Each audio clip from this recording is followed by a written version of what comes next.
K T Kunhikannan, ഞാൻ താങ്കളിലേക്ക് വരികയാണ്. ഇത് കേട്ടല്ലോ, പി എം നിയാസിൻ്റെ കണക്കുകൂട്ടലുകൾ താങ്കൾ കേട്ടല്ലോ. അദ്ദേഹത്തിൻ്റെ എങ്ങനെ കണക്കുകൂട്ടി നോക്കിയിട്ട് 102 സീറ്റുകളാണ് അദ്ദേഹത്തിൻ്റെ കണക്കിൽ വരുന്നത്.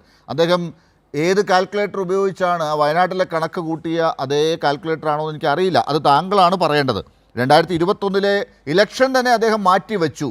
എന്നിട്ടാണ് അദ്ദേഹം 2016 മുതൽ ഇങ്ങോട്ട് നേരെ 2026 അങ്ങ് കിടക്കുകയാണ്. 10 വർഷത്തെ ജനങ്ങളുടെ ആവേശമാണ് ഇപ്പോൾ കണ്ടതെന്നാണ് അദ്ദേഹം പറയുന്നത്. ജില്ലാ സെക്രട്ടേറിയറ്റ് മെമ്പർ വരെ അപ്പുറത്ത് തളിപ്പറമ്പിൽ മത്സരിക്കുന്നതാണ് അദ്ദേഹത്തിൻ്റെ കാഴ്ചയിലുള്ളത്. KPCCയുടെ സെക്രട്ടറിമാരൊക്കെ രാജിവെച്ച് പിണറായിക്ക് വോട്ട് ചെയ്ത കഥയും അദ്ദേഹം മറന്നു പോയിട്ടുണ്ട്. നിങ്ങളുടെ ആത്മവിശ്വാസം എന്താണ് സാർ ഈ മെയ് 4 കാര്യം ഓർക്കുമ്പോൾ?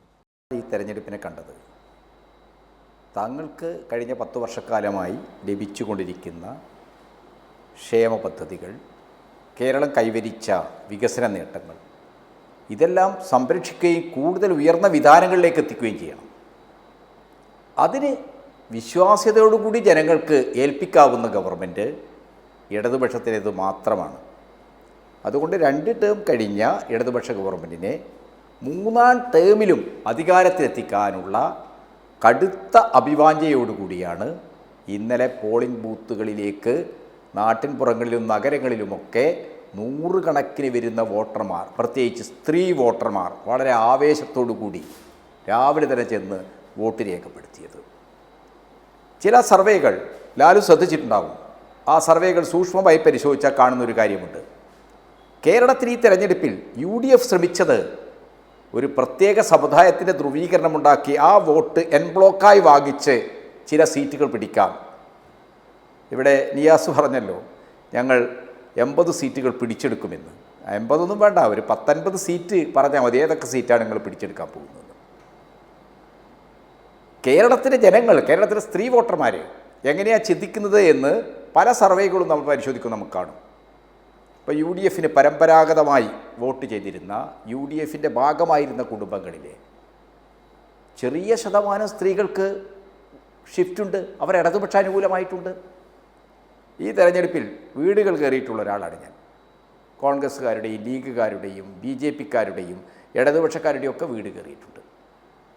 UDFൻ്റെ ഭാഗമായിരിക്കുന്ന ലീഗിൻ്റെയും അതേപോലെ തന്നെ കോൺഗ്രസിൻ്റെയും വീടുകളിൽ ചെന്ന് ഞങ്ങൾ വീട് കയറുക എന്നുള്ളൊരു ചടങ്ങായിരുന്നില്ല. ഞാൻ അരമണിക്കൂർ 3/4 മണിക്കൂറൊക്കെ വീട്ടുകാരോട് സംസാരിച്ചിട്ടുണ്ട്. പരിചിതരായ ആളുകളും കൂടിയാണ് അവർ. അവരോട് സംസാരിക്കുമ്പോൾ ആ വീടുകളിൽ നിന്ന് വന്ന പ്രതികരണം, നല്ല രാഷ്ട്രീയ നിലപാടൊക്കെ ഉള്ള ആളുകൾ അവരുടെ നിലപാട് പറയും. പക്ഷേ ഞങ്ങൾ കാര്യങ്ങൾ വിശദീകരിച്ചപ്പോൾ പല വീടുകളിലെയും സ്ത്രീകൾ, സഹോദരിമാർ, ഈ ഗവൺമെൻറ് ഇല്ലെങ്കിൽ ഈ സ്ത്രീ സുരക്ഷാ ധനസഹായം ഞങ്ങൾക്കുണ്ടാവില്ല, ഈ ക്ഷേമ പദ്ധതികൾ ഉണ്ടാവില്ല എന്ന് ഞങ്ങളോട് നേരിട്ട് പറഞ്ഞിട്ടുണ്ട്. അവരെല്ലാം പോളിംഗ് ബൂത്തുകളിലേക്ക് പോയിരിക്കുന്നത് ഇടതുപക്ഷത്തിന് തുടർഭരണം ഉണ്ടാക്കാനാണ്. ഇടതുപക്ഷത്തിൻ്റെ തുടർഭരണം ഉറപ്പിക്കും ഈ തെരഞ്ഞെടുപ്പ് എന്നാണ്. 4-ാം തീയതി ഇപ്പോൾ വോട്ടെണ്ണുമല്ലോ. വോട്ടെടുമ്പോൾ ഒരു സംശയവുമില്ല. ഇപ്പോൾ വളരെ ആവേശത്തോടു കൂടി UDF നേതാക്കളെല്ലാം പറഞ്ഞുകൊണ്ടിരിക്കുന്നത്, ഞാൻ നേരത്തെ ഒരു ചർച്ചയിൽ പങ്കെടുത്തിട്ട് വന്ന UDF നേതാക്കളെല്ലാം പറഞ്ഞുകൊണ്ടിരിക്കുന്നത്, ആ പോളിംഗ് ശതമാനം കൂടി. ആ പോളിംഗ് ശതമാനം കൂടിയത് ജനങ്ങളെന്തോ മനസ്സിലുറച്ച് പോളിംഗ് ബൂത്തിലേക്ക് പോയതാണെന്നാണ്. ജനങ്ങൾ മനസ്സിലുറച്ച് പോയത് തന്നെയാണ്. അത് കൃത്യമായിട്ട് എന്താണ്, ഇടതുപക്ഷത്തിന് ഭരണത്തുറച്ച ഉണ്ടാവണം എന്നുള്ളതാണ്. പോളിംഗ് ശതമാനം കൂടി എന്നതൊക്കെ കണക്കുകൾ പരിശോധിക്കുമ്പോൾ നമുക്ക് മനസ്സിലാക്കാവുന്ന കാര്യമുള്ളൂ. പോളിംഗ് ശതമാനം കൂടിയാലും പോളിംഗ് ശതമാനം കുറഞ്ഞാലും കേരളത്തിൻ്റെ പൊതുമനസ്സിൽ ഉള്ള ഒരു കാര്യം ഇടതുപക്ഷത്തിന് ഭരണത്തുറച്ചയുണ്ടാക്കണമെന്നാണ്. ഈ തെരഞ്ഞെടുപ്പിൻ്റെ ഘട്ടത്തിൽ വികസനവും ക്ഷേമവും ഒരിക്കലും ചർച്ച ചെയ്യരുത്. എന്തൊക്കെ നെറേഷനുകളാണ് ഉണ്ടാക്കാൻ ശ്രമിച്ചത്? BJP ഡീൽ പറഞ്ഞു നോക്കി, അത് അവസാനം STP ഡീൽ പറഞ്ഞു നോക്കി, ഇങ്ങനെ പലതും പറഞ്ഞു നോക്കി. പക്ഷേ അടിസ്ഥാനപരമായി ജനങ്ങളുടെ ജീവിതത്തെ ബാധിക്കുന്ന പെൻഷനെക്കുറിച്ച്, സ്ത്രീധന സഹായത്തെക്കുറിച്ച്, കേരളത്തിൽ നടപ്പാക്കിയ നിരവധി ക്ഷേമ പദ്ധതികളെ സംബന്ധിച്ച്, യുവാക്കൾക്കും വിദ്യാർത്ഥികൾക്കും സർക്കാർ നൽകുന്ന ഉറപ്പുകളെ സംബന്ധിച്ച് ഒന്നും ചർച്ച ചെയ്യാൻ തയ്യാറായില്ല. അത്തരം ഒരു ചർച്ച ആവശ്യമില്ല എന്നാണ്. എന്നിട്ട് എന്താണ്, വീടുകളിൽ പോയി ഇതാ നിങ്ങൾക്കിപ്പോൾ 2000 അല്ലേ കിട്ടുന്നത്, ഞങ്ങൾ വന്നാൽ 3000 പെൻഷൻ തരും, നിങ്ങൾക്കിപ്പോൾ പിന്നെ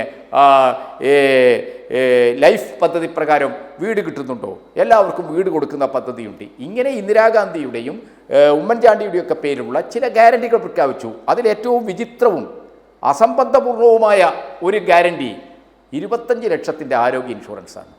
അത് സാമ്പത്തിക ശാസ്ത്രജ്ഞരൊക്കെ അതിന് മറുപടി പറഞ്ഞിട്ടുണ്ട്, അതിന് ഉത്തരം കൊടുത്തിട്ടുണ്ട്. എത്ര അസംബന്ധപൂർണ്ണമാണ്! കേരളത്തിൻ്റെ മൊത്തം ആരോഗ്യ ബജറ്റ് മുഴുവൻ എടുത്താൽ പോലും ഈ 25 ലക്ഷത്തിൻ്റെ ആരോഗ്യ ഇൻഷുറൻസ് 85 കുടുംബങ്ങൾക്ക് ഉറപ്പുവരുത്താനുള്ള പ്രീമിയം അടക്കാനുള്ള തുകയുണ്ടാവില്ല എന്ന് പറഞ്ഞാൽ അതിൻ്റെ അർത്ഥം എന്താണ്? ബജറ്റ് വഴി കേരളത്തിലെ ആരോഗ്യ ചികിത്സാ രംഗം ആവശ്യമായ സൗകര്യങ്ങളും ആവശ്യമായ സംവിധാനങ്ങളും ഉറപ്പുവരുത്താൻ ഒരു നയാ പൈസ ഉണ്ടാവില്ല. അതിൻ്റെ അർത്ഥം എന്താണ്? യൂറോപ്പ്, അമേരിക്ക പോലുള്ള മുതലാളിത്ത രാജ്യങ്ങൾക്ക് സമാനമായ രീതിയിൽ പബ്ലിക് ഹെൽത്ത് സിസ്റ്റത്തെ തകർക്കുകയും ഇൻഷുറൻസ് മേഖലയിലേക്ക് ആരോഗ്യ ചികിത്സാ രംഗത്തെ ഒതുക്കുകയും ചെയ്യുന്ന വൻകിട ഇൻഷുറൻസ് കമ്പനികളുടെ താല്പര്യാനുസരണമുള്ള ഒരു ഗ്യാരണ്ടി ആയിരുന്നു, ഒരു ഉറപ്പായിരുന്നു ഉമ്മൻചാണ്ടിയുടെ പേരിൽ വെച്ച 25 ലക്ഷം ആരോഗ്യ ഇൻഷുറൻസ്. ഇങ്ങനെയുള്ള അസംബന്ധപൂർണമായ യുക്തിരഹിതമായ പ്രായോഗിക തലവുമായി ബന്ധപ്പെട്ട് ആലോചിക്കുമ്പോൾ കേരളത്തിലെ പൊതുജനാരോഗ്യത്തെ തകർക്കുന്ന തരത്തിലുള്ള നിലപാടുകളാണ് UDF മുന്നോട്ട് വെച്ചത്. ഈ കാര്യങ്ങളെ സംബന്ധിച്ചെല്ലാം കേരളത്തിലെ ജനങ്ങൾക്ക് നല്ല ആലോചന നടത്താൻ കഴിഞ്ഞിട്ടുണ്ട് എന്ന് മാത്രമല്ല, ആ ആലോചനകൾ നടത്തുമ്പോൾ അവരൊരു കാര്യം ചിന്തിക്കും, ആരാണ് ഈ പറഞ്ഞ കാര്യങ്ങൾ നടപ്പാക്കുന്നതിൽ, വാഗ്ദാനങ്ങൾ നടപ്പാക്കുന്നതിൽ ഉറപ്പുള്ളവരാരാണ്, ആരെയാണ് വിശ്വസിക്കാൻ കൊള്ളുക? അപ്പോൾ പ്രകടന പത്രികയിൽ പറഞ്ഞ കാര്യങ്ങൾ മാത്രമല്ല, അത് നടപ്പാക്കാനുള്ള വിശ്വാസ്യത ഏത് മുന്നണിക്കാണ് എന്ന് ആലോചിക്കുമ്പോൾ UDFിൻ്റെ ചരിത്രം എല്ലാവർക്കും അറിയാം. എന്തായിരുന്നു 10 വർഷക്കാലം മുമ്പുള്ള കേരളത്തിലെ ഭരണമെന്ന് എല്ലാവർക്കും അറിയാം. കേരളത്തിലെ എല്ലാ സംവിധാനങ്ങളെയും എങ്ങനെയാണ് അസ്ഥിരീകരിച്ചത്, എങ്ങനെയാണ് റിയൽ എസ്റ്റേറ്റ് മാഫിയകൾക്ക്, സന്തോഷ് മാധവനെ പോലുള്ള റിയൽ എസ്റ്റേറ്റ് മാഫിയകൾക്ക് തണ്ണീർത്തട നെൽവയൽ സംരക്ഷണ നിയമത്തെപ്പോലും അട്ടിമറിച്ചുകൊണ്ട് ഭൂമി പതിച്ചു കൊടുത്തത്. ഇന്നത്തെ പ്രതിപക്ഷ നേതാവ് നമ്മുടെ VD സതീശൻ ഉണ്ടല്ലോ, അദ്ദേഹം തന്നെ അതിനെക്കുറിച്ച് പറഞ്ഞ എന്താണ്? തീവെട്ടിക്കൊള്ള എന്നാണ്. മാധ്യമങ്ങൾ, നിങ്ങൾ മാധ്യമ പ്രവർത്തകർ അന്നത്തെ ഉമ്മൻചാണ്ടി സർക്കാരിൻ്റെ ക്യാബിനറ്റ് തീരുമാനങ്ങൾ വിശേഷിപ്പിച്ചത് കടുംവെട്ട് തീരുമാനമെന്നാണ്. കടുംവെട്ടുകളുടെയും തീവെട്ടിക്കൊള്ളകളുടെയും ഒരു കാലം കേരളത്തിൽ ഇനി ഒരിക്കലും തിരിച്ചു വരരുത് എന്ന ഒരു പൊതുബോധം കേരളത്തിലെ എല്ലാ വിഭാഗം ആളുകൾക്കും, എൻ്റെ നിയാസ് ഉൾപ്പെടെയുള്ള, നിയാസ് ഇപ്പോൾ കോടതി രേഖകൾ ആവശ്യമായ റെഫറൻസൊക്കെ കറണ്ട് പോകാതെ, പവർ കട്ടില്ലാതെ, ലോഡ് ഷെഡിങ് ഇല്ലാതെ സുഖമായിട്ട് നോക്കുന്നുണ്ടല്ലോ. നിയാസിൻ്റെ കുട്ടികൾ, അവർക്ക് ഈ സൗകര്യപൂർവ്വം വായിക്കാൻ കഴിയുന്നുണ്ടല്ലോ.